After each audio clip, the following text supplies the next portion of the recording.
Hi friends, welcome to universal Vishwagurukulam YouTube channel. నా పేరు సాయి చక్రవర్తి. VTG సెట్లో భాగంగా తెలుగు అనే సబ్జెక్ట్లో ఈరోజు మనం భాషా భాగాలు అనే టాపిక్ని చర్చించుకుందాం. భాషా భాగాలు అనేటి ముఖ్యంగా మనకు సిలబస్లో ఇచ్చినవి 5. అవి ఏంటంటే నామవాచకం, సర్వనామము, క్రియ, విశేషణము, అవ్యయము. భాషా భాగాలు ఎన్ని మనకు అని చెప్పుకున్నాం? 5 భాషా భాగాలు. 5 భాషా భాగాలు. ఇవి 5 అక్షరాలు ఉన్నాయి కాబట్టి భాషా భాగాలు మనకు 5. అవి ఏంటంటే నామవాచకము, సర్వనామము, క్రియ, విశేషణము, అవ్యయము. పైన చర్చించుకున్నట్లయితే నామవాచకం దేన్ని తెలుపుతాయి? పేర్లను తెలుపుతాయి, అంటే నామాన్ని తెలుపుతాయి అన్నట్టు. సర్వనామము పేర్లకు బదులుగా వాడతారు, పేర్లకు బదులుగా వాడేదాన్ని సర్వనామం అంటారు. క్రియ దేన్ని తెలుపుతుంది? పనులను గురించి తెలుపుతుంది. విశేషణము అంటే గుణాలను గురించి తెలుపుతుంది. అవ్యయము లింగ, వచన, విభక్తి ప్రత్యయాలు లేనివి. వీటన్నిటిని కలిపి భాషా భాగాలు అని అంటారు. ఇప్పుడు ప్రతి దాని గురించి సవివరంగా మనం తెలుసుకుందాం. ఓకే, ఇప్పుడు మనం నామవాచకం గురించి వివరించుకుందాం. నామవాచకం అంటే నామమును గురించి తెలిపేది. నామము అంటే పేరు. పేర్లు వేటి గురించి పేర్లు? ఒక వ్యక్తి యొక్క పేరు కానీ, ఒక వస్తువు యొక్క పేరు కానీ, ఒక ప్రాంతం యొక్క పేరు కానీ, వీటి గురించి తెలిపే వాటిని నామవాచకం అంటారు. అంటే నామవాచకం అంటే పేర్ల గురించి తెలిపేది.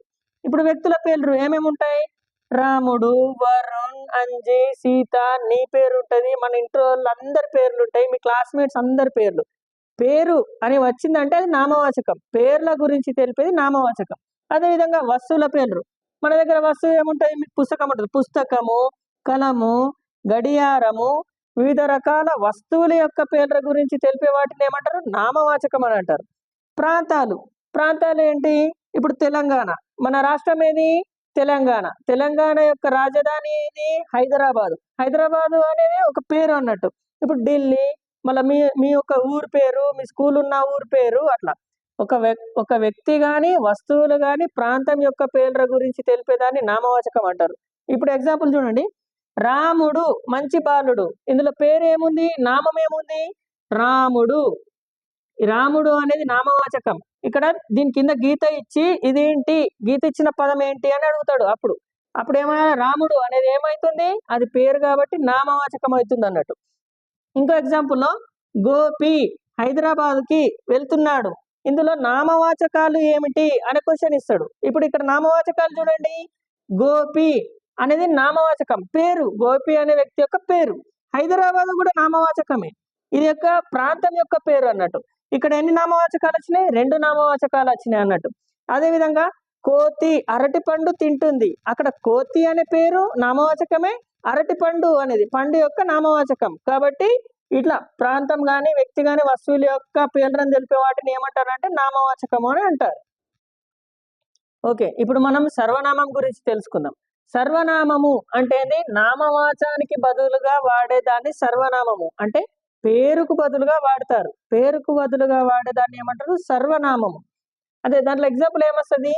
అతడు, ఆమె, వారు, వీరు, అది, ఇది, ఇతడు, ఈమె, ఇట్లా మొదలైన అన్ని పేరుకు బదులుగా వాడతామంట.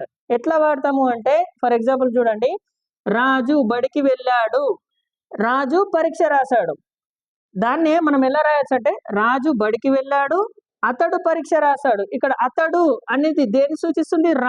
రాజుకు బదులుగా మనం ఏం వాడుతున్నాం? ఇక్కడ అతడు పరీక్ష రాశాడు. రాజు బడికి వెళ్ళాడు, అతడు పరీక్ష రాశాడు. ఇక్కడ అతడు అనేది దేనికి బదులుగా వాడాం? రాజుకు బదులుగా వాడమాట. అంటే రాజు అనేది అంటే నామవాచకం, నామవాచకానికి బదులుగా వాడాము కాబట్టి దీన్ని సర్వనామం అంటారు. ఇప్పుడు ఇంకో ఎగ్జాంపుల్ చూడండి.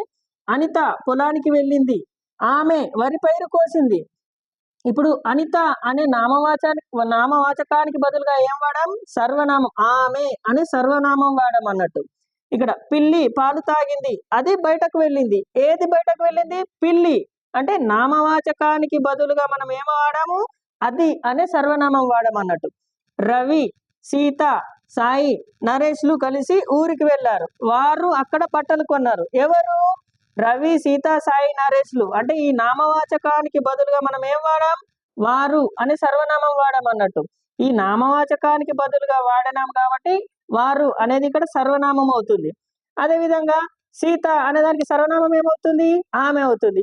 కుక్క, నక్క, పిల్లి అంటే అవి అవుతాయి అన్నట్టు. ఇప్పుడు అరటి పండ్లు అవి ఇవి, అవి ఇవి ఏది? అతడు, ఆమె, వీరు మొదలైన వాటి అన్ని సర్వనామం అంటారు. మనకు క్వశ్చన్ ఎట్లా ఇస్తారు? అనిత పొలానికి వెళ్ళింది, ఇక్కడ గీత గీస్తారు అన్నట్టు. ఆమె కింద వాటిలో గీత గీసిన దాన్ని ఏమంటారు అని అంటే అప్పుడు మనం నామవాచకానికి బదులుగా వాడాడు కాబట్టి ఆమె అనేది సర్వనామం అవుతుందని మనం గమనించాలి. ఇప్పుడు మనం క్రియ గురించి తెలుసుకుందామంట. క్రియ అంటే ఏంటి అంటే పని. ఒక పనిని గురించి తెలియజేస్తే అది క్రియ అవుతుంది. దేని గురించి? పనిని గురించి. ఏంటి? పనిని గురించి తెలియజేయాలన్నట్టు. ఉదాహరణ, రాయడం, చదవడం, పరిగెత్తడం, ఆటలాడడం, తినడం, ఇవన్నీ ఏంటి అన్నట్టు? పనులు అన్నట్టు. పనుల గురించి తెలియజేసే దాన్ని క్రియ అని అంటారు. ఇప్పుడు ఎగ్జాంపుల్ చూడండి.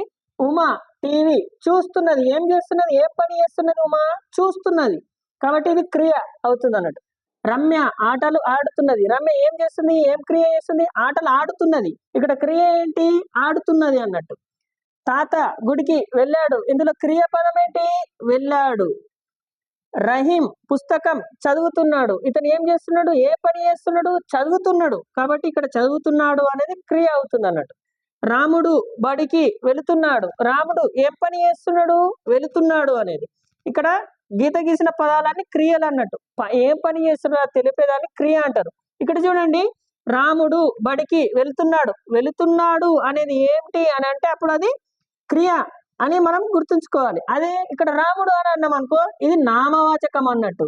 ఏంటి? నామవాచకం. ఇక్కడ చూడండి, రమ్య ఆటలు ఆడుతున్నది అంటే ఇందులో క్రియావాక్యం ఏంటి? ఆడుతున్నది. అదే దీన్నే మళ్ళా ఆమె ఆటలు ఆడుతున్నది అని ఇస్తే ఆమె అనే దాని కింద గీత గీస్తే అప్పుడు అది ఏమవుతుంది? సర్వనామం అవుతుంది అన్నట్టు. ఇక్కడ క్రియ కాబట్టి ఆడుతున్నది అనేది క్రియ అవుతుంది. ఓకే, ఇప్పుడు మనం విశేషణం గురించి తెలుసుకుందాం.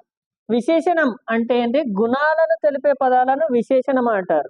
ఏంటి విశేషణం అంటే? దేన్ని తెలపాలి? గుణాలను.